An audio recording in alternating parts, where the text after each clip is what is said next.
नमस्ते दोस्तों, मैं अंकुर शर्मा आपका स्वागत करता हूं अपने YouTube channel MLT by chance पर। और इस वीडियो सीरीज़ में हम बात कर रहे हैं सेलुलर रेस्पिरेशन के बारे में।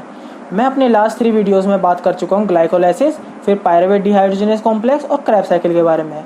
और मैं आज की वीडियो में बात करूँगा क्रेब्स साइकिल के ओवरव्यू और सेलुलर रेस्पिरेशन के last stage electron transport chain के बारे में। तो चलिए शुरू करते हैं। तो जैसा कि आप जानते हैं कि क्रेब्स साइकिल हमारे सेलुलर रेस्पिरेशन प्रोसेस में तभी इन्वॉल्व होगी जब हमारी सेल एरोबिक मोड में रेस्पायर करेगी। लेकिन यदि हमारी सेल एनारोबिक मोड में रेस्पायर करेगी तो सेलुलर रेस्पिरेशन प्रोसेस में क्रेब्स साइकिल होगी ही नहीं, क्योंकि एनारोबिक मोड में हमारे पास सिर्फ पायरुवेट होगा और जो बाद में कन्वर्ट हो जाएगा लैक्टेट और इथेनॉल में। तो इसीलिए हम क्रेब्स साइकिल को सिर्फ ऑक्सीडेटिव मोड या एरोबिक मोड में ही देख सकते हैं, क्योंकि यहाँ ऑक्सीजन की ज़रूरत होती है एसिटाइल कोए को ऑक्सीडाइज करने के लिए। और एसिटाइल कोए के ऑक्सीडाइज होने के बाद हमें मिलते हैं NADH और FADH2। और इस केस में जैसा कि हम जानते हैं कि ऑक्सीडेशन कभी अकेला नहीं होता, ऑक्सीडेशन के साथ साथ रिडक्शन भी होती है। इसीलिए हम इस रिएक्शन को रिडॉक्स रिएक्शन भी कहते हैं।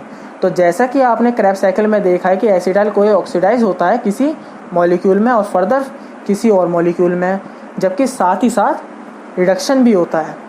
और रिडक्शन होता है NAD+ और FAD+ का NADH और FADH2 में, ताकि हम NADH और FADH को यूज़ कर सकें as a electron donor for last step of cellular respiration in aerobic mode, जो है इलेक्ट्रॉन ट्रांसपोर्ट चेन। और ये इलेक्ट्रॉन डोनर हमें हेल्प करते हैं ज़्यादा से ज़्यादा ATP मॉलिक्यूल्स को जनरेट करने के लिए, जो कि हमारा मोटो है सेलुलर रेस्पिरेशन का। क्योंकि जैसे कि आप जानते हैं हमने फूड क्यों खाया, फॉर एनर्जी गेन करने के लिए, एनर्जी पाने के लिए। जैसे हमारी बॉडी में ग्लूकोज गया, वो डिग्रेड होगा पायरुवेट में, और फिर पायरुवेट कन्वर्ट होगा एसिटाइल कोए में, और एसिटाइल कोए फिर जाएगा क्रेब्स साइकिल में, जहाँ ये प्रोड्यूस करेगा कई सारे मॉलिक्यूल्स ऑफ NADH और FADH2 के। और इन एरोबिक मोड दीज NADH और FADH2 going two electron transport chain, जहाँ ये अपने इलेक्ट्रॉन डोनेट करते हैं, जो हेल्प करते हैं ATP के सिंथेसिस में। और ATP बनने का मतलब है बहुत सारी एनर्जी। तो अब मैं समझता हूँ कि आप जानते होंगे कि हमें क्रेब्स साइकिल की क्यों ज़रूरत है, ताकि हम इलेक्ट्रॉन डोनर प्रोड्यूस कर सकें जो हमें एनर्जी प्रोवाइड कराएंगे, यानी कि ATP मॉलिक्यूल प्रोवाइड कराएंगे। जैसा कि हमने क्रेब्स साइकिल में देखा कि क्रेब्स साइकिल में कहीं भी कोई ATP मॉलिक्यूल जनरेट नहीं होता, लेकिन एक GTP मॉलिक्यूल जनरेट होता है। एक्चुअली 2 GTP मॉलिक्यूल जनरेट होते हैं, पर कोई ATP मॉलिक्यूल जनरेट नहीं होता। बट स्टिल क्रेब्स साइकिल के बाद कई सारे NADH और FADH2 मॉलिक्यूल जनरेट होते हैं, जो कि ATP से भी ज़्यादा एनर्जेटिक है। क्योंकि आप देखें कि इलेक्ट्रॉन ट्रांसपोर्ट चेन के बाद NADPH का एक मॉलिक्यूल जनरेट करता है 3 ATP, और एक FADH2 का मॉलिक्यूल जनरेट करता है 2 ATP, जिसके कारण हमें कई सारे मॉलिक्यूल्स मिल जाते हैं ATP के, जो हमें कई सारी एनर्जी प्रोवाइड करते हैं। तो चलिए अब हम बात करेंगे इलेक्ट्रॉन ट्रांसपोर्ट चेन के एक एक स्टेप को डिटेल में पढ़ते हैं। तो दोस्तों, माइटोकॉन्ड्रिया के इनर मेम्ब्रेन में हमारे पास 4 डिफरेंट प्रोटीन कॉम्प्लेक्स होते हैं जो इलेक्ट्रॉन को ट्रांसपोर्ट करते हैं, और आखिर में ये इलेक्ट्रॉन को वाटर में कन्वर्ट करते हैं हाइड्रोजन को अटैच करके, और साथ ही साथ ये NADH और FADH2 को ऑक्सीडाइज करते हैं एनर्जी में ATP की फॉर्म में। तो जैसा कि आप देख रहे हैं कि यहाँ 3 कॉम्प्लेक्सेस का यूज़ हो रहा है, जो कि डायरेक्टली प्रेजेंट रहते हैं माइटोकॉन्ड्रिया में। और ये कॉम्प्लेक्सेस इस प्रकार है: कॉम्प्लेक्स 1, कॉम्प्लेक्स 2 एंड कॉम्प्लेक्स 3। तो अब हम देखेंगे ये किन से बने होते हैं, इनके क्या क्या फंक्शन हैं, और ये कितने प्रोटॉन को इंटर मेम्ब्रेन स्पेस में पहुंचाते हैं, और ये कितने इलेक्ट्रॉन कैरी करते हैं। और साथ ही साथ हम बात करेंगे मोबाइल इलेक्ट्रॉन कैरियर के बारे में, जो है कोएंजाइम Q और साइटोक्रोम C। तो चलिए शुरू करते हैं। तो सबसे पहले बात करते हैं कॉम्प्लेक्स 1 की।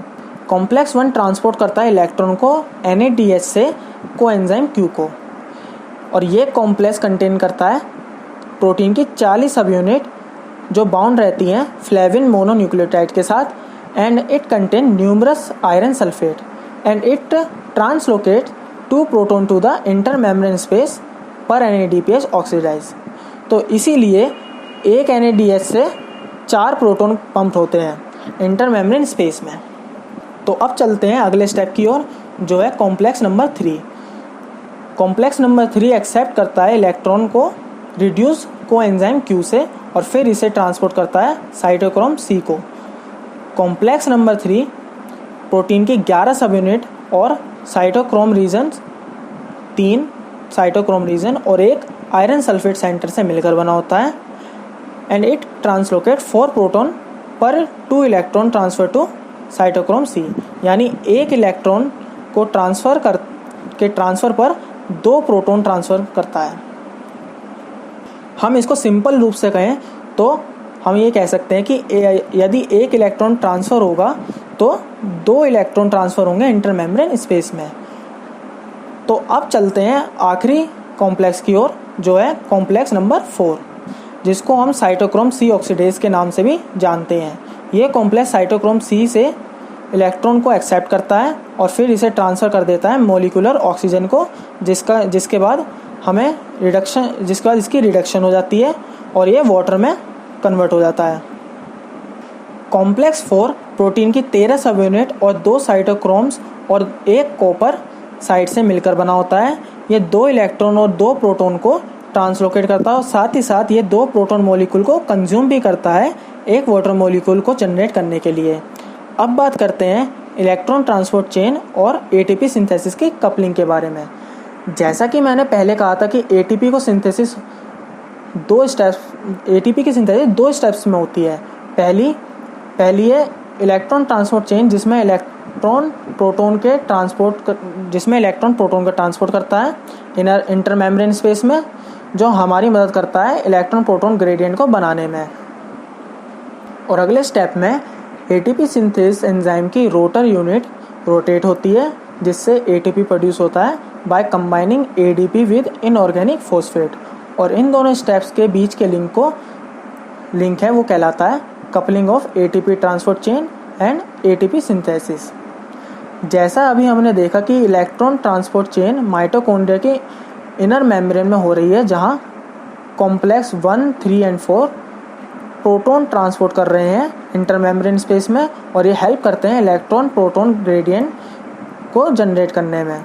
और ये इलेक्ट्रॉन प्रोटॉन ग्रेडियंट हेल्प करता है कॉम्प्लेक्स 5 यानी ATP सिंथेसिस को ड्राइव करने में, जिसकी वजह से प्रोटॉन माइटोकॉन्ड्रियल मैट्रिक्स में पहुंच जाता है और ADP कंबाइन हो जाता है फॉस्फेट के साथ और बनाता है ATP।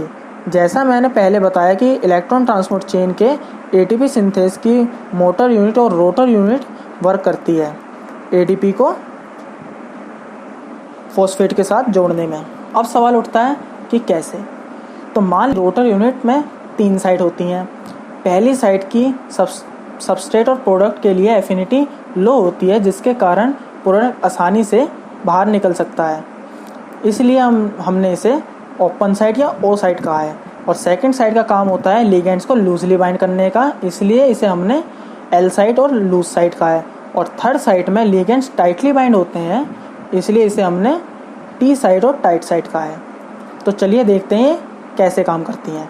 फर्स्ट स्टेप में ADP PI बाइंड होते हैं L साइड पर, और एनर्जी देने पर L साइड चेंज हो जाती है T साइड में, जहाँ ADP PI के साथ टाइटली बाइंड हो जाता है, जिससे ATP फॉर्म होती है। अब एनर्जी को बाहर निकलना है, यानी ATP को, इसलिए ATP ट्रांसफ़र होती है O साइड को, जहाँ ये रिलीज़ हो जाती है और हमें एनर्जी मिलती है। मैं आशा करता हूँ आपको हमारी वीडियो अच्छी लगी होगी। अच्छी लगे तो सब्सक्राइब करें, शेयर करें और लाइक भी कर दें। Thank you for watching our video.